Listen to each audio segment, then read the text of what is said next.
Hey, Jessica, welcome to the podcast. Hi, Debbie. It's so good to be here. Good to have you here. And I'm looking forward to sharing your vision, your mission, your passion, your work with my community. But I would really like to hear more of your story. I know your story because we've known each other for a while, but for listeners who aren't familiar with your work and your organization and you as a human, would you tell us a little bit about who you are and why you do what you do? Yes, absolutely. I would say I'm a community builder. I just am so passionate about everybody having community, whether you're a caregiver or just every human being. I want people to have a sense of belonging. I want people to have the benefit of life-giving friendships, and I really believe that the intersection of our lives is a gift when we leave competition and cattiness and comparison behind, that we as humans have so much to offer each other. And when you're a caregiver, as I am, I have a son with a rare genetic disorder who's about to be 23, Ryan. I say Ryan is the one who made me a caregiver, and I'll circle back and explain his diagnosis. But as a caregiver, you are in an altered universe, and I call my journey altered motherhood. You're thrust into something new and different when a diagnosis is delivered, and it is so helpful and it is so comforting to meet other mothers, other parents who are doing the same journey. Even if the diagnoses are vastly different, we share so many commonalities in the caretaking life. So I just want, everyone to have community. You know, they say that smoking 15 cigarettes a day does the same amount of damage as chronic loneliness. And I don't want that for anyone. I don't want that for anyone. Little more about me. I've been married to my husband, Chris, for decades. We just celebrated 29 years together. Wow, congratulations. Been through it all, and he's still my rock and anchor and support, and he's wonderful. I'm very, very grateful. I wouldn't be where I am today if I didn't have Chris, who has just always been in it with me. He has been in the trenches with me. And I was a stay-at-home mom before I launched We Are Brave Together. I was a stay-at-home mom for 17 years. And he never made me feel like, you got the kids and I go to work and I provide health insurance or whatever. He was in it. And I think because I felt like we were in an equal partnership from the beginning, um, it's saved us. It really, really, really has. So I'm grateful to Chris. We have 3 gorgeous children. They are grown-ish.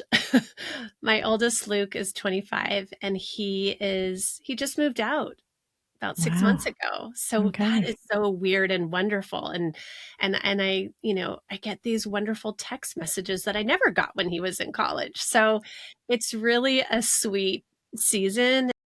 I know it's tough for him. We're in Southern California. He can barely pay his rent, but he's learning. He's figuring things out, and I'm really proud of him. And then Ryan is my second son. Like I said, he's almost 23. He's out of the school district. He did do an adult day program for about 5 months, and he was very successful at it mostly. And then he had a big outburst, which told us it wasn't right, and he didn't feel safe there anymore. Hmm. So we are in between, and that is really rough. I think he's a little sad and bored, and we're trying to figure it out.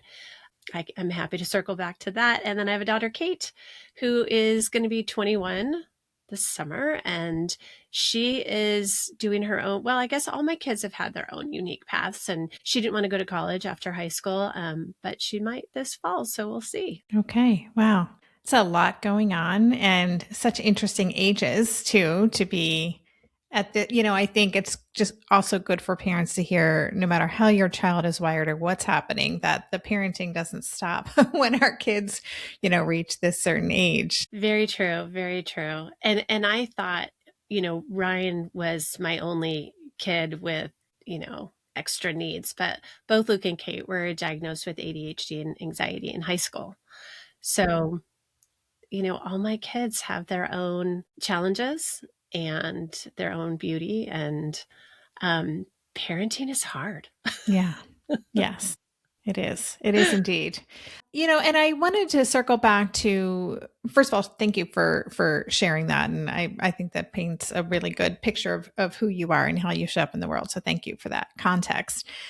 You talked about caregiving and motherhood. So just, can you explain the difference between those two terms for parents who may not kind of understand the distinction? Yes, yes. And I started using caregiving mom instead of saying special needs mom. We used to say special needs mom, but the disabled adult community has voiced that they don't care for that language. And so we've shifted our language. I have shifted our language in our organization and just in the way I talk about moms who have kids with high support needs or any extra needs or disabilities or diagnoses or neurodivergence, mental health struggles. So when I say caregiving, it's different than just parenting. And I don't want to say just parenting because, like I said, parenting is hard and challenging, and it grows us up in so many tremendous, hard, beautiful ways.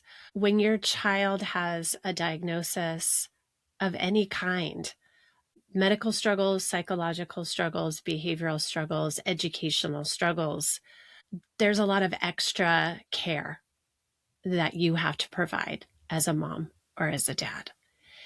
And it's caretaking on top of parenting. You have medical appointments, you have social service appointments, you have IEPs or 504s, you have specialist visits, therapies, OTPT speech, and maybe, licensed psychotherapy, as well going on.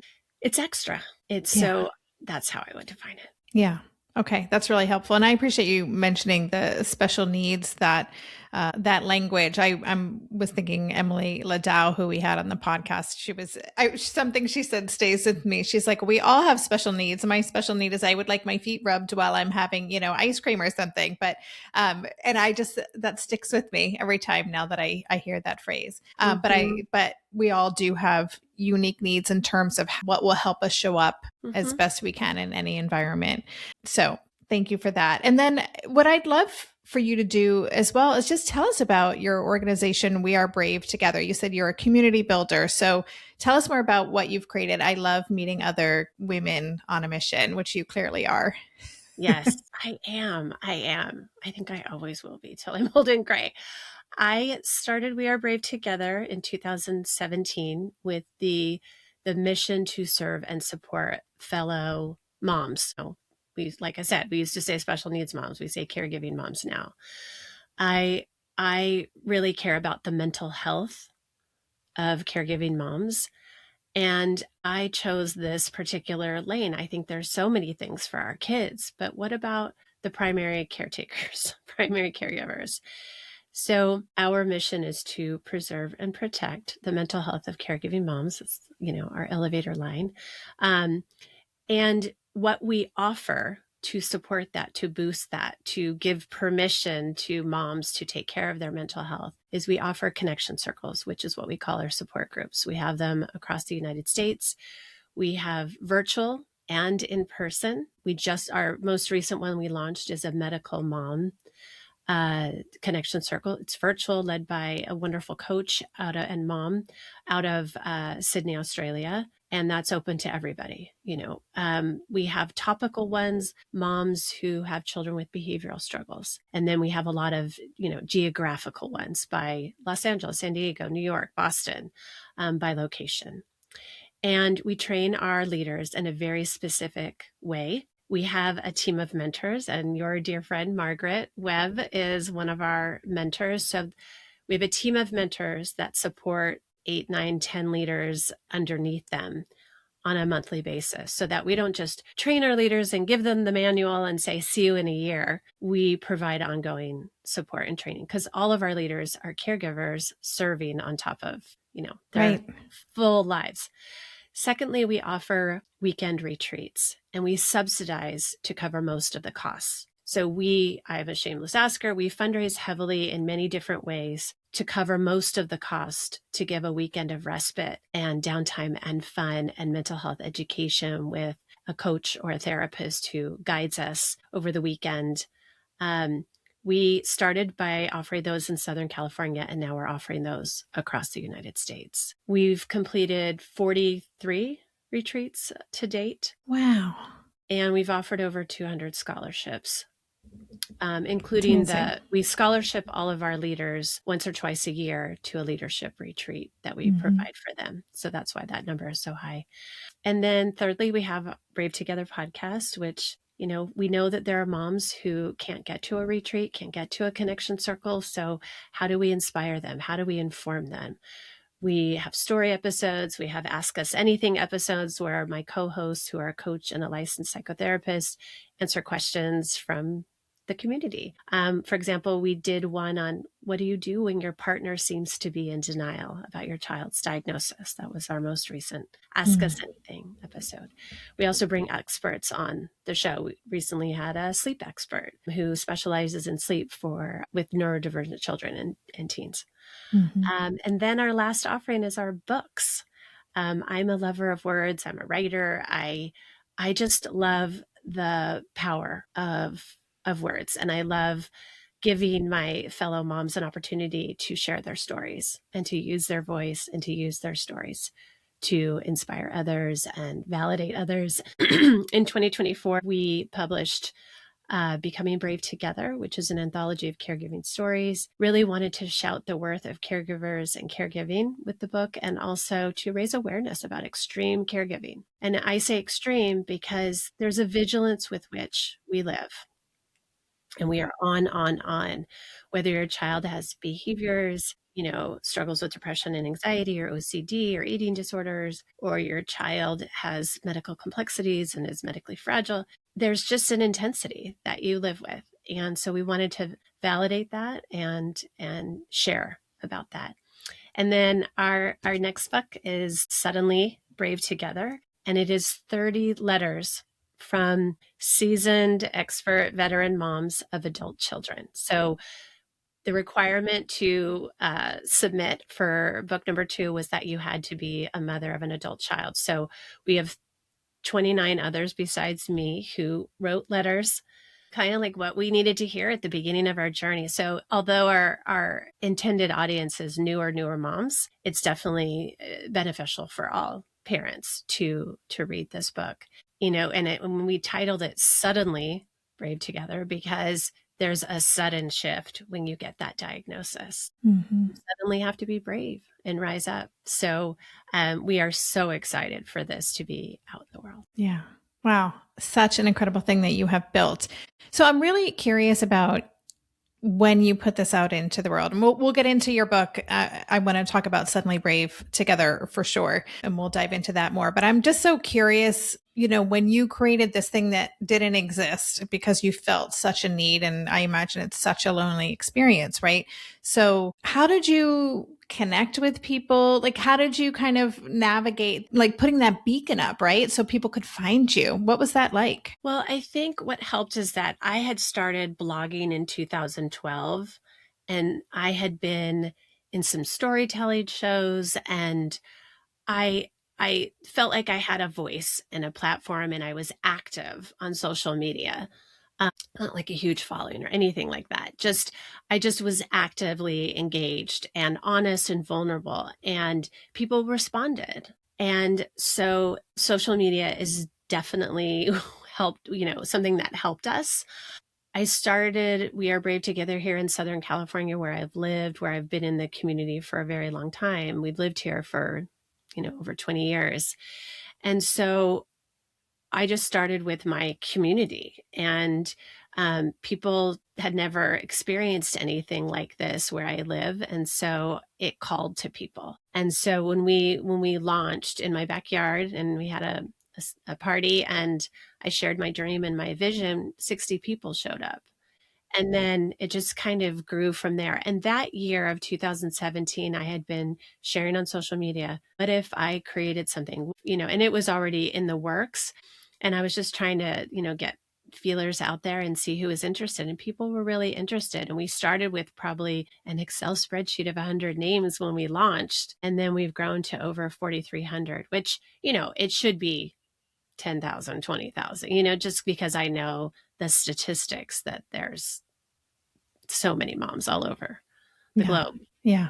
Yeah. So I guess what I'm curious to know too is, of course, every journey is different for every parent. Everyone's got their own things going on. But what are those kind of common through lines that you've seen when a mother realizes, that they're not alone in this, when they find your community, or, what is that experience like? I say it's really comforting.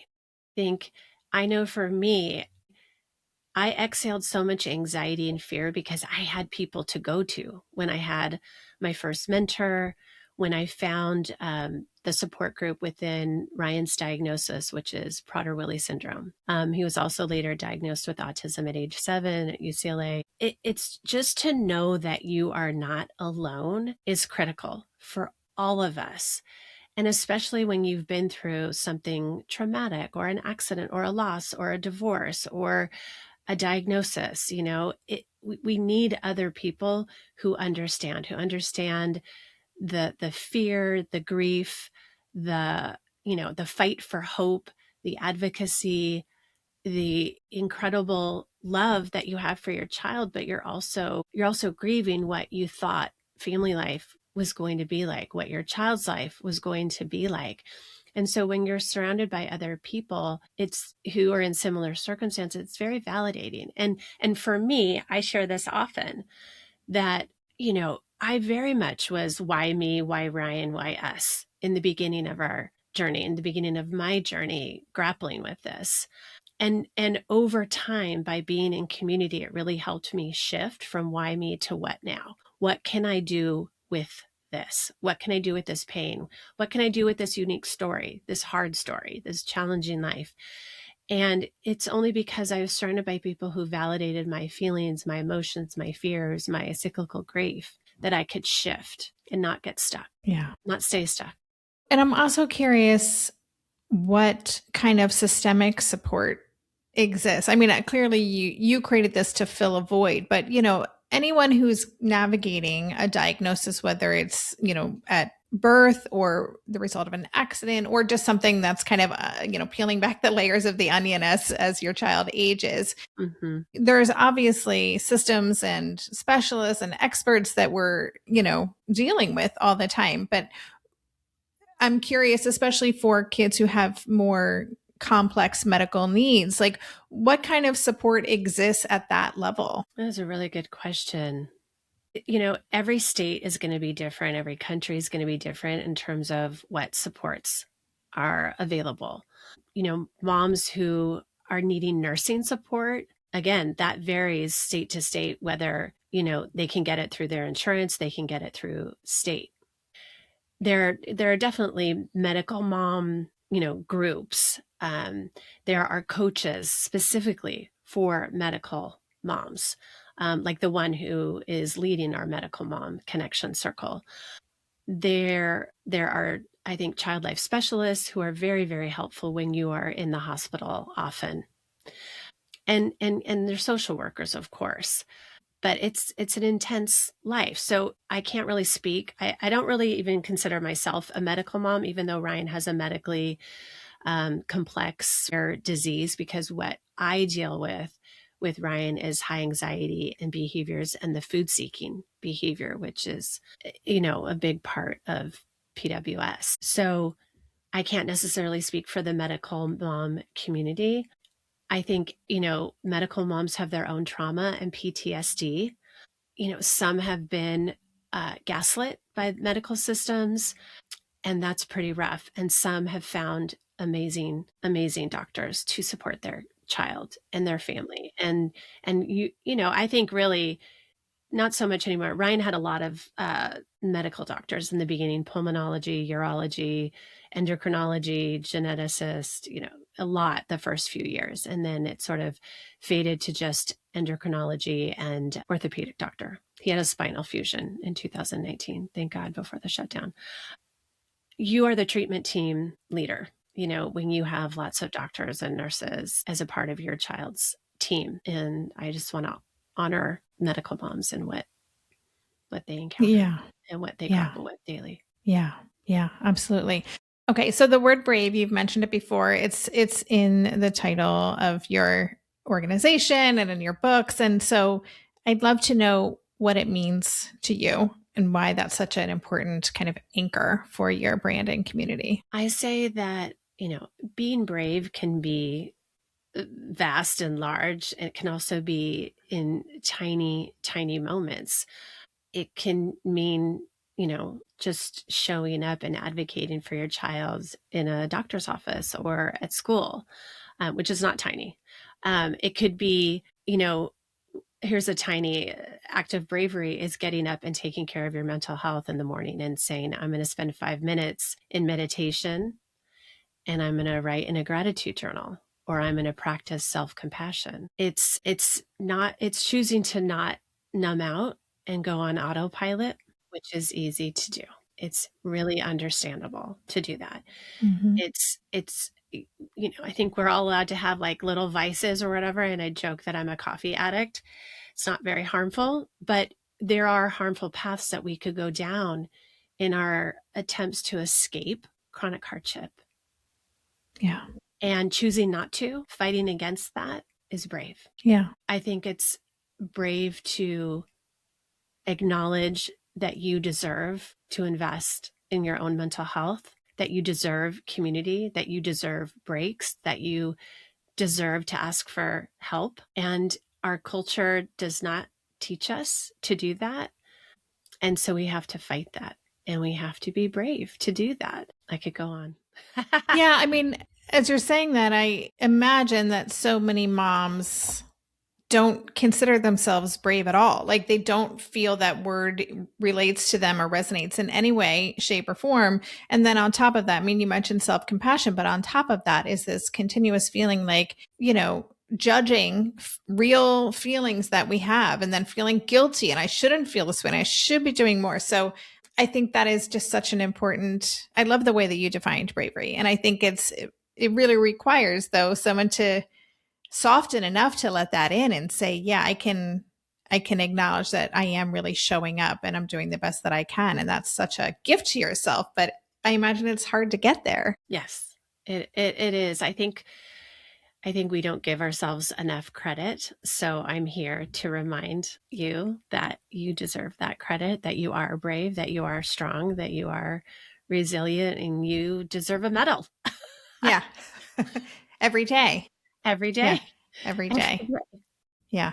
Okay. So you talked a little bit about your new book, Suddenly Brave Together. And, it's curated essays by parent caregivers who have Mhm. adult children. So I love that perspective. And I'm curious, how did you go about curating the essays? Like, what was the process of actually pulling this book together like? So we did a two-step process, which we won't do next time because it was laborious, but it was wonderful. So what we did was we said just submit anything. We want to see if you can write. We wanted to see if we got a variety of moms, variety of locations, variety of diagnoses, variety of ages, right? So you had to have an adult child. The moms in the book represent kids.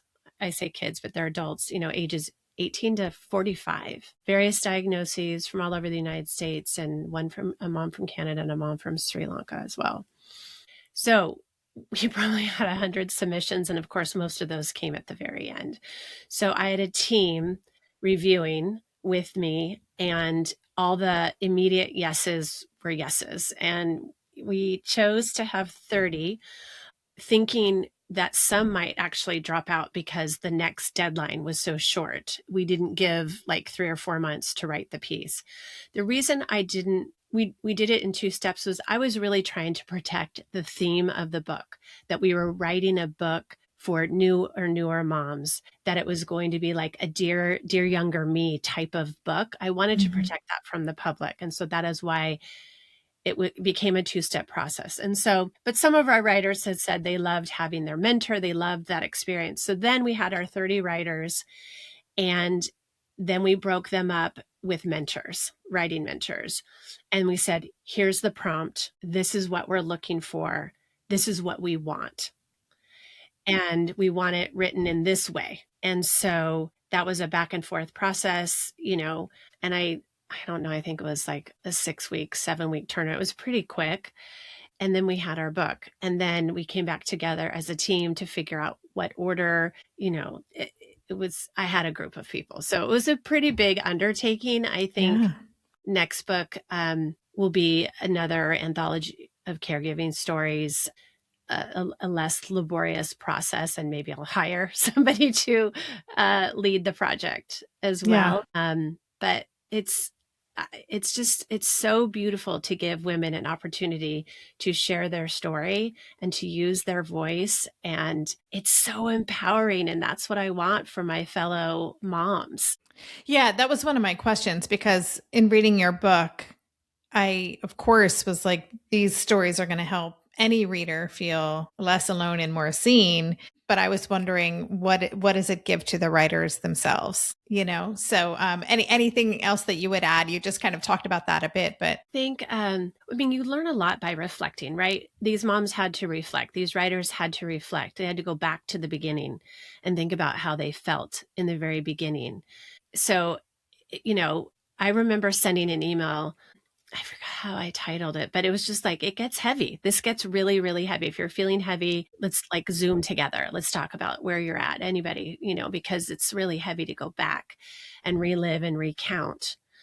Whether that was, they told the details of that or not in their letter, that was up to them. But it requires a lot of thinking and feeling and rehashing and reliving.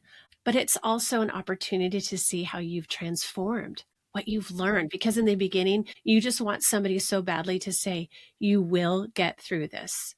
You will be yeah. so strong. You're going to just astonish yourself at your strength and your resilience and your compassion. But in the beginning, you are so flooded with fear, and I'm alone and nobody understands and I'm the only one. And I don't know how I'm going to do this. And I'm not the right mom for this. I can't. Those are such intense feelings and fears in the beginning. And so it's really a beautiful thing to see how you have grown and what you've learned the hard way, the easy way, whatever way. I think it can be really affirming. Yeah, absolutely. Wow.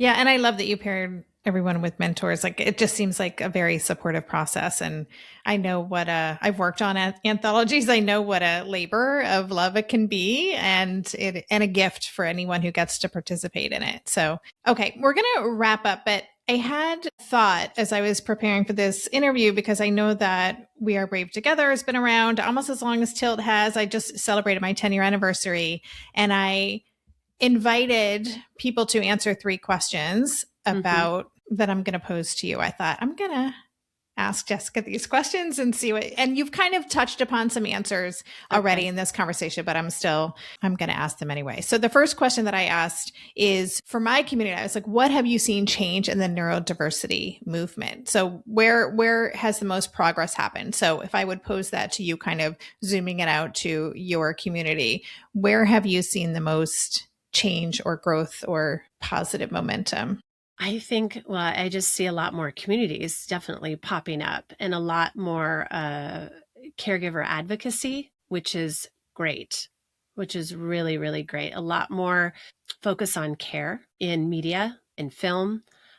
I feel like there's a lot more voices out there for the caregiving community at large. Mm-hmm. And I'm so grateful. Yeah. Yeah, and you're a part of that. So, Thank yeah, you.